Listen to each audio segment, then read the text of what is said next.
tumuha amashyi Sheikh ka tugusabire ku Mana impano yawe Allah azayibungabunge kandi bavandimwe nk'akarusho nkatwe abavuga butumwa b'umuryango w'Abayisilamu mu Rwanda tuzasaba ubuyobozi tuzagaruke hano nibiba ngombwa mashallah umunsi w'Irayidi tukagaruka hano tuzabisaba ubuyobozi kandi inshallah bazatwemerera. Ni ikintu cyiza kuko Abayisilamu n'abavandimwe tudahuje ukwemera izi nyigisho rero ziba zikenewe ku buryo bukomeye cyane.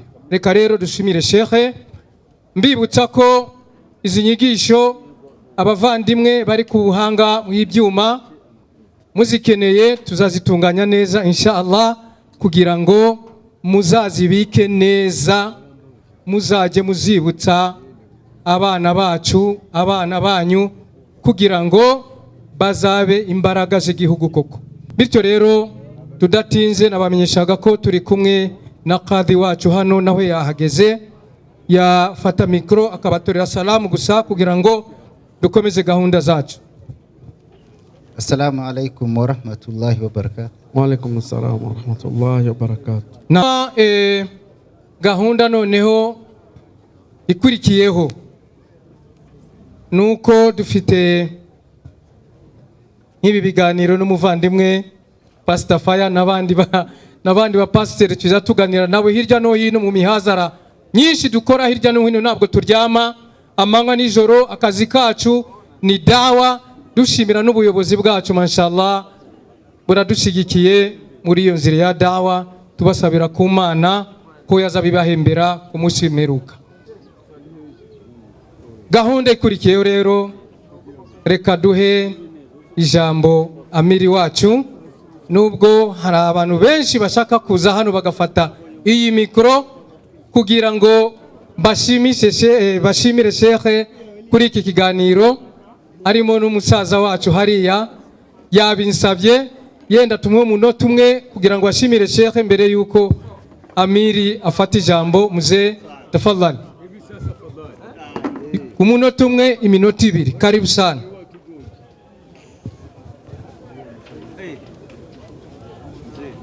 Yego murakoze cyane nyakubahwa Shehe. Ndagira ngo nshimire abateguye ibi biganiro, ni byiza byubaka igihugu cyacu. Hari umuvandimwe uvuze ku kibazo cy'ibiyobyabwenge byamaze abana bacu. Rwose ibi biganiro ni byiza, muzahore mutegura ibiganiro nk'ibi ngibi, ni byiza rwose banyakubahwa. Ikindi nakongeraho, ndashimira nyakubahwa Paul Kagame urukundo akunda abanyarwanda. Duhagaze ni nyakubahwa Paul Kagame, ndagira ngo mumumpera amashyi rwose. Bakobwa bacu bahungu bacu aha twicaye niwe, umutekano ni wose. Nyakubahwa Paul Kagame mumpera amashyi rwose, mumpera amashyi. Kaba mbasaba rero amatora ni ku itariki 15 z'ukwezi kwa karindwi 2024. Kaba nsaba kuzamuhundagazaho amajwi. Ni umubyeyi wacu aradukunda ijoro n'amanywa, turajyama tugasinzira, umutekano urahari. Murakoze cyane, mumumpera amashyi abandimwe. Naam, reka dushimire musaza wacu rero ijambo ryiza cyane, kandi turi tayari turiteguye, itariki yadutindiye gusa. Reka rero umuvandimwe Amir araza hano cyambere, agiye kubagaragariza timu Mavubi ye ari kumwe nayo hano, hanyuma akomeze gahunda biidhnillah. Amir, cyubahiro cyawe, karibu sana, fadhali. Assalamu alaikum wa rahmatullahi wa barakatuh. Surumv barahari naam. Kweli acha tumshukuru Mwenyezi Mungu reka dushimire Allah kutukusanyisha hivi, kuduhuza hano gutya, sio kuja kufanya uchuruzi, ntago ari ukuza no gukora ubucuruzi, lakini kutetea jina lake, ariko nuguharanira tuvugira idini ya Allah. Tumtakie mtume wetu, reka dusabire intumwa Muhammad mahoro n'imigisha, amani ya Mwenyezi Mungu, amahoro y'Imana abe kuri we, imukutane mahali anapopumzika, bimusange ahantu ari mu mva ye, sababu amefanya kazi nzito, kuko yakoze akazi gakomeye kusema leo tuwe Waislamu, kugira ngo twe akakanya twisange turi abasilamu, tujue Uislamu, tumenye Uislamu ni kwa ajili ya mtume Muhammad, nukubera intumwa Muhammad inamba yararwanye kwigisha abantu. Tumuombe Peter Fire, reka nabwo tusabire n'umuvandimwe duje ubunyarwanda Peter Fire, amjue mtume, agomba kumenya intumwa Muhammad sallallahu alaihi wasallam, ndio mtume wako, niyo ntumwa yawe akakanya Fire we, tena umkubali kandi unamwemere. Cha kwanza, icyambere, acha nishukuru Sheikh Musa Sindaigaya, reka dushimire umuvandimwe Sheikh Musa Sindaigaya kwa mafundisho mazuri, ku nyigisho yaduhaye mu camake nzito, kandi inyigisho ziremereye, kila mtu buri muntu wese waruri hano aitie mukichwa, abishire mu mutwe we, sababu leo kuko none pako maajabu, hari ibintu by'ibitangaza tubona mu bantu. Utakutana wasichana, uzasanga abana b'abakobwa wanavala tumini, bambaye utumini utwenda tugufiya, wasanga inda irarangaye. Mzazi anamuuliza, umubyeyi amubaza, kwa nini unaacha tumbu wazi? Kuki usiga inda irangaye muvandimwe? Ndi kubipa. Ari kubipa. Uri kubipa nde? Baza kubipura. Yo kubipurana kandi. Wallahi she. Tumbu. Maziwa inje. Ugasanga umuntu arasiga maziwa inje, igituza cyose cy'umwari kazi kiri hanze. Hano ni kuri WhatsApp. WhatsApp bazayichapura. Wallahi Sheikh Musa, Mwenyezi Mungu akuongezee umi mrefu. Turasabira Sheikh Musa yuko Allah yamuha igihe cyo kubaho kirekire, akuongezee tena ilmu, abe igihe kirekire ariko yuba amategeko y'Imana, na ukuwe na mwisho mwema, kandi Allah azamuye irezo ryiza. Allahumma amina. Tunashukuru RMC, turashimira umuryango wacu wa RMC kupanga kitu kama hiki, kuba twarabasabye igiterane nk'iki bakatwemerera. Nago twabasabye, twabasabye kugira ngo dukore, barabipanze, bakamagara timu yabo, twebwe turi timu yabo, sawa, kugira ngo tuze tuyikore. Ilipangiwa na mji wa Kigali, ibi byateguwe n'umujyi wa Kigali, kiongozi ni Sheikh Daudi, umuyobozi w'umujyi wa Kigali uko muzi Sheikh Daudi, na yeye na ubwe ndio alitupatia office, niyo duhaye office hanga hano dukorera, iko hapa ku msikiti wa Majengo, hano ku msikiti wa Majengo Al Hidayah. Ko mtamua mashi kweli. Acha. Kwa hiyo kubw'ibyo rero, mimi ni kiongozi wa Wahubiri Rwanda, ngende umuyobozi wavuga butumwa bakoresha Biblia na Qur'ani mu Rwanda. Tuna timu 8 inazunguka nchi nzima, dufite amakipe 8 atembera igihugu hose, na anayekuja nyuma yangu, n'uri kuri nyuma yanjye, anaitwa Haji Twaibu, yitwa Haji Twaibu, ntago ari hano. Sekretari w'ino timu ni Nzobe Hamisi, ni mzee Nzobe Hamisi, ari hano bamubonaga. Ni huyu mzee baravuga Nzobe, ariko tumwita Nzobe mu mutima, akakaba igikarakomo. Salamu alaykum wa rahmatullahi wa barakatuh. Shukran. Tuna washauri, dufite abajyanama, sababu wao ni masheikh, kuko bo ari abashekhe, lazima wakuwe pembeni yetu, ni ngombwa baba bari hafi yacu. Tukatafuta kutereza, iyo bashatse kunyerera wanaturudisha ku mustari, tubagarura ku murongo. Wa kwanza kubajyanama ni Sheikh Ahmed, uwa mbere majyanama ni Sheikh Ahmedi, naomba atoe salamu. Ufite mikoro hariya, suza abantu bongere bakorebe Sheikh. Assalamu alaikum wa rahmatullahi wa barakatuh. Wa alaikum salam wa rahmatullahi wa barakatuh. Mjyanama wa kabiri, naam, ni Sheikh Jalmula, naam, ari kumwe nanje, ni binamu wanje. Sawa sawa. Tora salamu. Assalamu alaikum wa rahmatullahi wa barakatuh. Mjyanama wa gatatu, naam, ni Profesa, naam, ari hariya.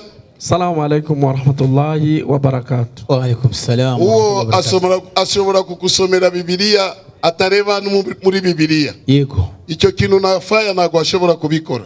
kandi ari yaho ariko uyu arabikora. Naam. Takbir.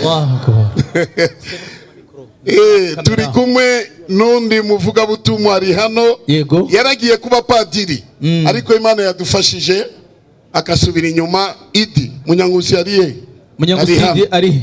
Uyu mugabo yaragiye kuba padiri ariko alhamdulillah twamuzanye. Assalamu alaikum wa rahmatullahi wa barakatuh. Turi kumwe n'undi muvugabutumwa yitwa Rashid. Naam. Ari hano ndashakaze kabari n'umushoferi ukunda kudutwara hose. Akaba n'umushoferi adutwara ahantu hose mu ntara. Naam. Pilot avugira inka. Vuga gato yatumve. Uzarake nkubwiririye nkase gicondo muheturengere mama. Guma. Yarayitumye kuri condo rya Ruhararamanzi wo mukarana tuyemo abuzizi. Tumbe condo nyine rya Ruhararamanzi uri umukarano tuyemo bwa buzizi. Dore cya kiboko warayuguriye batindi rujyamo imbaraga yacigize imbata. Zirimo zikamirwa abana zikabanganira nyina. Zirimo zikamirwa abasaza zikabarinda gususumira. Zirimo zikamirwa abakecuru zikabarinda iminkanyari. Zirimo zikamirwa abahungu zikabarinda ubugamba. Dore ko nta mugabo w'injajwa kirazira. Nitwa Mushinzimana Rashidi alias Yesi. Umwana ukundwa arabyinirirwa. Assalamu alaikum wa rahmatullahi wa barakatuhu. Wa alaikum salam. Muma mashindebe kure ndi umutahira. Amashimeshi cyane turebe kure Rashidi. Murakoze murakabyara. Urakoze cyane Rashid. Kwa nini tunampa aseme kidogo hiyo? Kubera iki tumuhaye kugira ngo avuge gato mumve? Najua zamani urabizi kera kulikuwa watu walikuwa na mawazo mengine. Abantu bari bafite ibindi bitekerezo mu mitwe yabo. Walikuwa nazania Waislamu sio Wanyarwanda. Bajyaga bakeka ko ngo bese Abasilamu ngo si Abanyarwanda. Ngo n'abanyamahanga. Hiyo ni kukuonesha kama Waislamu. Arukwereka ko Abasilamu nao ni Wanyarwanda. Nabo ni Abanyarwanda. Tumshukuru president wetu. Reka dushimire umukuru w'igihugu cyacu kuya kuleta umoja. Kuzana umwe mu Banyarwanda. Abanyarwanda kujua kama Muislamu Mukristo wote ni Wanyarwanda. Abanyarwanda kwivuma ko Abasilamu n'abari Abanyarwanda n'Abakristo n'Abanyarwanda. Tumuhe amashi. Tumuhe amashi president. Tumuhe amashi kabisa. Na. Tuko na mtu alikuwa pastere na Wangaheza. Turukumwe n'umuntu wari n'umuvandimwe yari umupasteri akakanya. Yaza nawe gasuhuza abantu. Tumemwingiza siku imekwisha. Mu minsi ishize nibwo twamwinjije idini n'umupasteri. Huyu ametumika upastere miaka 27. Miaka 27 yari pastor. Alikini reba hariya kwira naam. Tumemwingiza dini. Ariko twamwinjije idini zamuka gato pastor wahoze ex pastor. Soza abantu nta kibazo. Alikuwa reverend pasteur. Assalamu alaikum wa rahmatullahi wa barakatuh. Huyo ametumika miaka 27 upasteur. Lakini tumemwingiza dini. Turakora cyangwa nago tukora? Utakora kanda kanyenyeri. Amir. Amir. No. Amir. No. Afite akazina ke bamwita Paulo. Sawa. Kubera ko yubatse insengero nyinshi cyane hano mu Rwanda. Garukano gato. Fire arabaza. Ego. Yari pasteur hehe. Bivuge. Pastor bivuge fako hano hari Pastor Fire.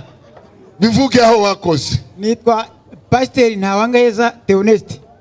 Maze imyaka 28 ndi pasteur. Nawe amatoro menshi banyita Paulo kubera ko natangizaga amatorero. Iye ntambwamenye idini ukuri ntambwamenye ko meze nibyo navugaga ariko nza kubahuye n'ijambo barambwiriza ko ibyo nsangana y'abantu benshi cyane maze mwitoro ry'ababatita amatorero itorero y'ababatita niyo tegize abatita Rwanda itorero ry'abatita mu Rwanda mwitoro nayo bigiye kinini cyane kubw'ibyo rero namenye idini y'ukuri ubu ndi guhamya nanjye ubu ndi burasirazuba mu karere ka Ngoma icyahoze ari cyitwa Sake niho ndi hari burasirazuba ubu rero muri minsi rero ndi guhamya ndi kuvuga ibyo nabonye idini y'ukuri ndi kuvuga idini y'ukuri nabonye byanshimishije rero kuri muri iki gihe gisa nk'iki mwarakoze kuba mwaramenyesheje idini y'ukuri. Urakoze cyane. Uracyahawe ikaze mu Wisilamu muvandimwe. Kwa kweli ndio sababu leo mpamvu kumusi wa none rero Waislamu pesa mulitoa, amafaranga yanyu mirirwa mutanga, munaona kazi, urabona akazi kaba gakorwa. Inshallah Imana nidufasha nibishaka, muyobozi w'umujyi wa Kigali Sheikh Musa Sindayigaya bariyano bazatuvugira tugaruke hano inshallah. Nukategeze mpaka tuvuge ku musikiti, ngwino ku biro uvuge bwana umusanzu wanje ngiyi, cyangwa ukanyura konti ya Baitul Mali irahari, wishire uvuge gusa igiterane irahagije, urandike igiterane mujyi wa Kigali gusa basi. Anyuma bordero tuzanire kwa Sheikh Daudi, anyuma ibintu bikomeye.